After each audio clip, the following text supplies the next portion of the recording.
आखिरी मिशकात शरीफ की हदीस सुना के बाद खत्म करता हूँ। हम सब के लिए हदीस है। अबू हुरैरा रज़ी अल्लाहु अन्हु फरमाते हैं कि नबी करीम सल्लल्लाहु अलैहि वसल्लम ये इरशाद फरमाते सुना कि जो शख्स हलाल इस नियत से कमाए कि वो भीख मांगने से बचा रहा, कि वो भीख मांगने से बचा रहे और अपने घर वालों पे खर्च करे और पड़ोसियों पर रहम करे, क़यामत के दिन वो अल्लाह ताला से इस हाल में मुलाकात करेगा, अल्लाह रब्बुल इज़्ज़त इस हाल में मुलाकात करेगा कि उसका चेहरा 14वीं रात की चाँद की तरह चमकता हुआ। और जो शख्स हलाल की बात कर रहा हूँ, बड़े नुक्ते की बात, जो शख्स हलाल हराम को छोड़े, हलाल इस नियत से कमाए कि दूसरों पे फख्र करे, दूसरों से उसका माल ज़्यादा हो जाए और दूसरों से माल में कसरत हो, अल्हाकुमुत तकासुर, दूसरों से माल में वो फख्र करने लगे और अपनी जो है लाइफ स्टाइल से वो दूसरों पे अपना रोब बिठाए,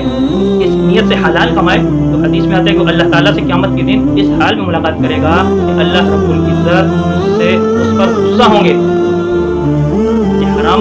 हराम नियत से नहीं, हलाल नियत से कमा रहे, तफाकुर के तौर पे कि मैं दूसरों पे जो है वो मेरा लाइफ स्टाइल दूसरों से अलग हो, मेरी रिवाज दूसरों से अलग हो, मेरा खाना पीना दूसरों से अलग हो, इस नियत से कमा रहा है, फख्र करने के लिए, नामो नमूद के लिए कमा रहा है, तो क़यामत के दिन वो अल्लाह ताला से इस हाल में मिलेगा कि वो अल्लाह ताला उस पर गुस्सा होंगे। ये तो हलाल के बारे में। और जो हराम इस नियत से कमाए, बड़ी इबरत की, अल्लाह हम सब की